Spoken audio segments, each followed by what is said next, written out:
Knowledge of Ravindra लोकरे या YouTube चॅनलवर मी रवींद्र लोकरे आपणा सर्वांचं स्वागत करीत आहे। आजचा विषय घेऊन येत आहे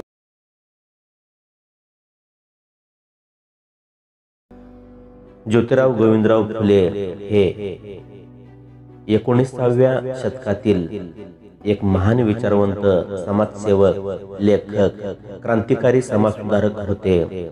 त्यांना महात्मा फुले या नावानेही ओळखले जाते। 28 नोव्हेंबर महात्मा फुलेंची पुण्यतिथी। या निमित्ताने पाहूया या थोर समाजसुधारकाविषयी काही खास माहिती। ज्योतिबा फुले यांचे मूळ गाव सातारा जिल्ह्यातील कटगुण हे होते। त्याच गावी महात्मा फुल्यांचा जन्म 11 एप्रिल 1827 रोजी झाला। ज्योतिबांच्या वडिलांचे नाव गोविंदराव आणि आईचे नाव चिमणाबाई होते। शेवटच्या पेशव्यांच्या काळात महात्मा फुले यांचे वडील आणि 2 चुलते फुले पुरवण्याचे काम करीत होते। त्यामुळे गोरे हे त्यांचे मूळ आडनाव असले तरी पुढे ते फुले म्हणून ओळखले जाऊ लागले व तेच नाव पुढे रूढ झाले। बहुजन समाजाचे अज्ञान, दारिद्र्य आणि समाजातील जातीभेद पाहून त्यांनी ही सामाजिक परिस्थिती सुधारण्याचा निश्चय केला। त्यांनी 1848 साली पुण्यामध्ये बुधवार पेठेतील भिडे यांच्या वाड्यात पहिली मुलींची शाळा काढून तेथील शिक्षिकेची जबाबदारी सावित्रीमाईंवर सोपवली। महाराष्ट्रातील स्त्री शिक्षणाची ही मुहूर्तमेढ ठरली। तसेच अस्पृश्य मुलांसाठी त्यांनी पुण्याच्या वेताळ पेठेत 1852 मध्ये शाळा स्थापन केली। त्यांच्या या कार्याला सनातन्यांकडून सतत विरोध होत असे, पण ज्योतिराव आपल्या भूमिकेवर ठाम असत। ज्योतिरावांनी पत्नी सावित्रीमाईंना शिक्षण देऊन शिक्षण कार्यास प्रवृत्त केले। शाळेच्या मुख्याध्यापकपदी आरूढ झालेली भारतातील पहिली महिला म्हणजेच सावित्रीमाई। त्याचप्रमाणे स्वतंत्रपणे फक्त स्त्रियांसाठी शाळा काढणारे महात्मा फुले हे पहिले भारतीय होते। विद्येविना मती गेली, मतीविना नीती गेली, नीतीविना गती गेली, गतीविना वित्त गेले, वित्ताविना क्षुद्र खचले, इतके अनर्थ एका अविद्येने केले। महात्मा फुलेंच्या शिक्षणाचे महत्त्व पटवून देणाऱ्या या ओळींनी संपूर्ण महाराष्ट्रात खळबळ उडवली होती। कोणताही धर्म ईश्वराने निर्माण केलेला नाही आणि चातुर्वर्ण व जातीभेद ही निर्मिती मानवाचीच आहे असे रोखठोकपणे बोलताना मात्र या विश्वाची निर्मिती करणारी कोणती तरी शक्ती आहे अशी त्यांची विचारसरणी होती। मानवाने गुण्यागोविंदाने राहावे असे त्यांचे मत होते। त्यांनी लिहिलेल्या शेतकऱ्यांचा आसूड या पुस्तकातून महाराष्ट्रातील शेतकऱ्यांची विदारक दुर्दशा आणि दारिद्र्याची वास्तवता विशद केली आहे। या पुस्तकाद्वारे विशाल दृष्टिकोनाचा क्रांतिकारक म्हणूनही ज्योतिरावांचे दर्शन होते।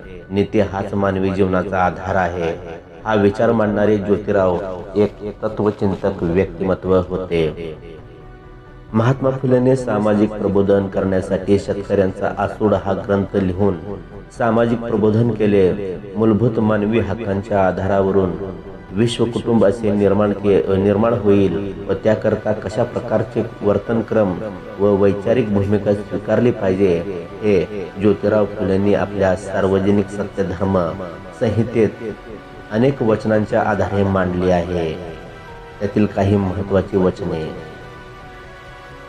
स्त्री अथवा पुरुष एकंदर सर्व गाव, प्रांत, देश किंवा खंडांच्या संबंधात अथवा कोणत्याही धर्मातील स्वतःच्या संबंधात स्त्री आणि पुरुष या उभयंतांनी अथवा सर्व स्त्रियांनी अथवा एकमेकांनी कोणत्याही प्रकारची आवड निवड भेदभाव न करता या भूखंडावर आपले एक कुटुंब समजून एकमताने सत्य वर्तन करून राहावे।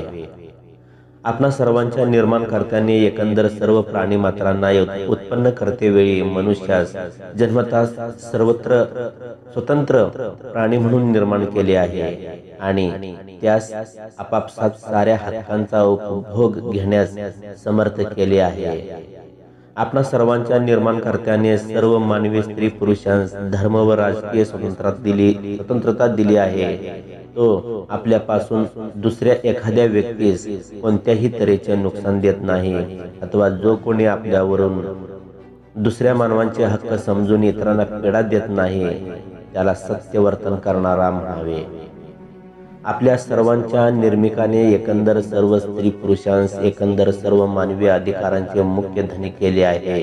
त्यातून एखादा मानव अथवा काही मानवांची टोळी एखाद्या व्यक्तीवर जबरी करू शकत नाही. त्याप्रमाणे जबरी न करणाऱ्यास सत्यवर्तन करणारे म्हणावे. स्त्री अथवा पुरुष जे आपल्या कुटुंबासह आपल्या भाऊबंदास, आपल्या सोऱ्या धायऱ्यास आणि आपल्या इष्टमित्र साथींना मोठ्या थोऱ्याने पिढी जात श्रेष्ठ मानून आपल्यास पवित्र मानित नाहीत आणि एकंदर सर्व मानवी प्राण्यास पिढी जात कपटाने अपवित्र मानून त्यास नीच मानित नाहीत त्यास सत्यवर्तन करणारे म्हणावे. स्त्री अथवा पुरुष जे शेतकरी अथवा कला कौशल्य करून पोटे भरण्यास श्रेष्ठ मानतात, परंतु शेतकरी वगैरे यांना मदत करणाऱ्यांचा आदर सत्कार करतात त्यास सत्यवर्तन करणारे म्हणावे. 24 सप्टेंबर 1873 रोजी महात्मा ज्योतिराव फुले यांनी सत्यशोधक समाजाची स्थापना केली.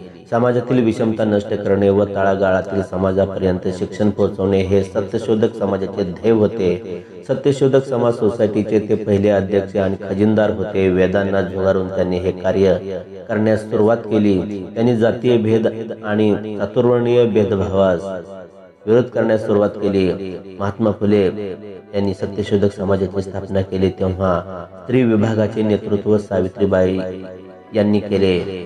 सावित्रीबाई यांच्याबरोबर 19 स्त्रियांनी सत्यशोधक समाजाचे कार्य सुरू केले. त्याच वेळी त्या कन्याशाळेच्या शिक्षिकाही म्हणून कार्य करीत होत्या. दीनबंधू प्रकाशनाने सत्यशोधक चळवळीच्या वेळी लेखन प्रकाशनाचे कार्य केले. महाराष्ट्रातील तळागाळापर्यंत चळवळ पोहोचली. छत्रपती शाहू महाराजांनी सत्यशोधक चळवळीस पाठिंबा दिला. न्यायापासून, अत्याचारापासून व गुलामगिरीतून शूद्रातिशूद्र समाजाची मुक्तता करणे व त्यांना हक्काची जाणीव करून देणे हे सत्यशोधक समाजाचे ध्येय होते. सर्वसाक्षी जगतपती त्याला नकोच मध्यस्थी हे या समाजाचे घोषवाक्य होते. सत्यशोधक समाजाने गुलामगिरी विरुद्ध आवाज उठवला आणि सामाजिक न्यायाची, सामाजिक पुनर्रचनेची मागणी केली. या समाजातर्फे पुरोहितांशिवाय विवाह लावण्यास सुरुवात केली. मराठीत मंगलाष्टके रचली. त्यांची समाजसेवा पाहून 1888 मध्ये मुंबईत एका विशाल सभेत त्यांना महात्मा ही उपाधी देण्यात आली होती. फुलेंनी त्यांच्या जीवन काळात अनेक पुस्तके लिहिली. त्यापैकी काही निवडक तृतीय रत्न छत्रपती शिवाजी राजे भोसले यांचा पवाडा, विद्या खात्यातील ब्राह्मण पंतोजी, ब्राह्मणांचे कसब, गुलामगिरी आदी. महाराष्ट्रातील सर्वसामान्यांसाठी रात्रंदिवस झटणाऱ्या या थोर महापुरुषाला कोटी कोटी विनम्र अभिवादन. धन्यवाद.